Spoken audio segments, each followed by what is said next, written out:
Hello family and welcome back. Today I'll be sharing with you how to cut and sew this lovely gathered two-layered baby dress with collar.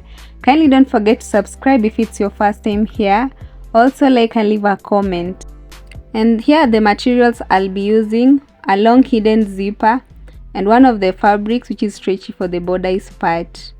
Here is the second fabric for the skirt part, which is 1.5 meters long, and then a black lining for the skirt part. Lastly, I have this stiff net I'll use to add volume to the dress. So guys, I'm going to start by drafting the bodice part using this fabric, which is on fold into two. Top edge is the shoulder line. Now I'll mark the shoulder line to waistline at 9 inches. I'm adding 1.5 inches allowance since I'm drafting on the fabric. Then I'll just square outlines across the marks as I'm doing.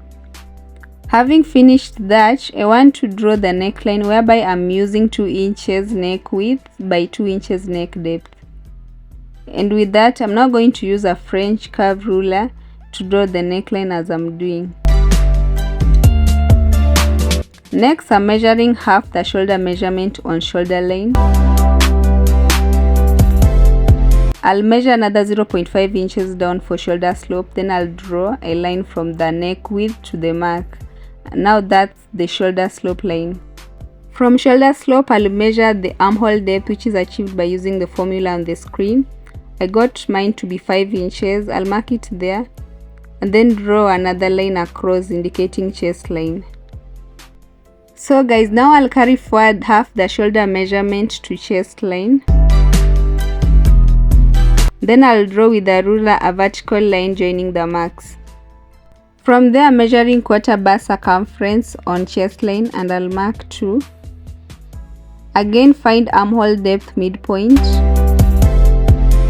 That's 5 divided by 2. I'll put a mark there as well. And on that exact point, I'll go in by 0.5 inches. And after I'm done, I'll go ahead to use a French curve ruler to draw the armhole like that by joining the 3 marks. With that, I'm now going to add 1.5 inches stitching allowance on chest line, and then mark half the bust span or nipple to nipple measurement. I'm using 2.2 inches, and I'll use it to draw the darts which I'm extending to chest line with the line. I'm now going to measure 1 inch down from chest line again. That's the dart depth. Having done that, I'm measuring 0.5 inches on each side of the line. Then I'll go ahead to draw darts using these marks, and that's it. Moving forward, I'm going to measure quarter of waist circumference on waistline. I'll replace 1 inch I'll use to stitch darts plus 1.5 inches stitching allowance. Now I'll just draw the bodice outline with a straight line. So guys, I'm done drafting the front bodice, and I'll just cut out along the outline.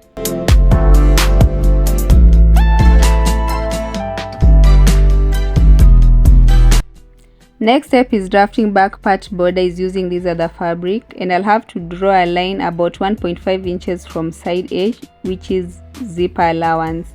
The top edge is not straight, so I'll draw a new line, which is shoulder line. Now I'll make use of the front bodice to trace out. I'm aligning the center fronts with center back.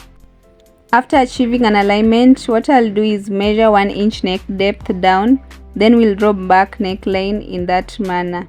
Neck width remains the same. I'll go ahead to cut out shoulder slope and neckline first.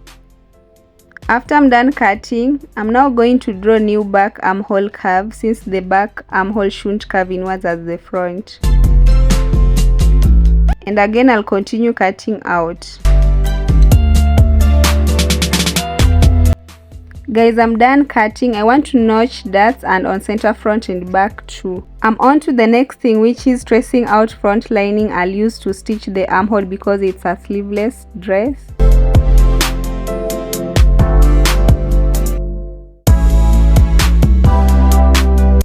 And now I'm tracing the back lining.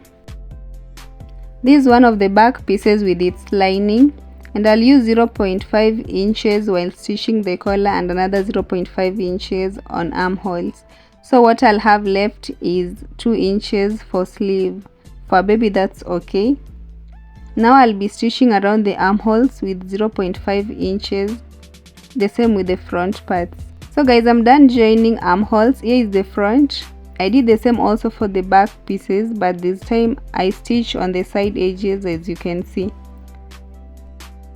Next, I'll head over again to the sewing machine in order to stitch darts from where I notched. I've stitched darts already and given them a good press. I'm now going to show you how to join their shoulders. First, I'm putting right sides together. Then I'm going to spread them flat.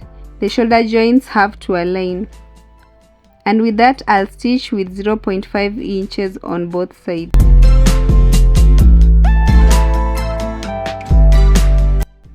I'm done joining shoulders and I've ironed, as you can see. Remember, I notched here earlier, so in order to know the measurement I need for the two collars, I'll measure from the notch to the center front. What I have is 6.5 inches long. That's for the first collar, and both should be the same length. I'll just confirm if it's the same measurement. Here is a different material I'll use for collar pieces. It's a round collar. I've folded it into two with its wrong side.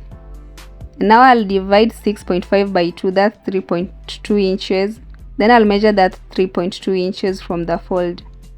I'm adding 1 inch stitching allowance. Again, I'll measure 2.5 inches down, then draw a round shaped collar like this.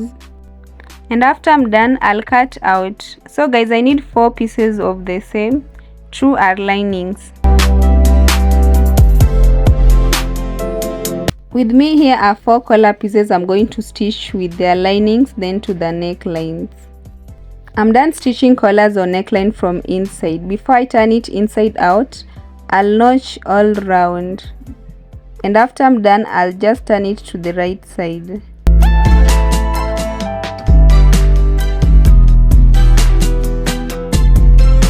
Guys, I've also gone ahead to top stitch on the lining side. This will allow easy folding of the collar and also prevents the lining from showing on the fabric's right side. Up to this point, I'm almost done with the bodice. Now I'll put right sides together in order to stitch on sides using measurements. Here is what I have after stitching on the sides using measurement. I'll now pin down from center back for now in order to trim off the excess half length. Remember, I added 1.5 inches stitching allowance. After pinning, I'm going to measure the half length from the shoulder slope. I'm putting marks at 9.25 inches on each side. The 0.25 inch will be the stitching allowance. And after I'm done, I'll draw a line across and then cut out from there. With that, I'm going to remove pins I used to pin down, and I want to work on the skirt part which will be attached to it. Guys, here are 2 long pieces for skirt part. They are of the same length but different heights. The first layer is 10.5 inches wide and it's 2 meters on the longer side. I've already made gathered stitches here at the top edge, and the second layer is 7 inches wide and then 2 meters long. I'm now going to gather them to fit on the top's waistline.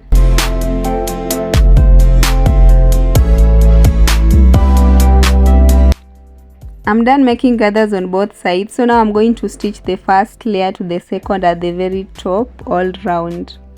Here is what I have after stitching.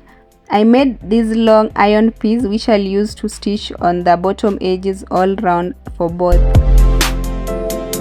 I'll put right sides together and then stitch with about 0.25 inches. I'm done stitching. I like how neat this looks. From here, I'll stitch this gathered stiffness on the waistline all round too. I made sure they are of the same length. After stitching this, what I've got, and I'll be stitching the top part to it. I had to fix the belts on it, never mention it while I was making this top part. Now I'll put right sides together and then stitch with about 0.25 inches all round around the waistline. That will be from this end to the other end. I'm now going to do one last thing, which is to fix the zipper at the center back. That's on the allowance I left. And after I'm done with that, I also stitch the lining to cover up everything else all around the waistline with about 0.25 inches. Here is our final look, guys. It's now a complete lovely dress with lining and the zipper. Kindly don't forget to subscribe, also like and leave a comment down below. Let's meet in our next tutorial.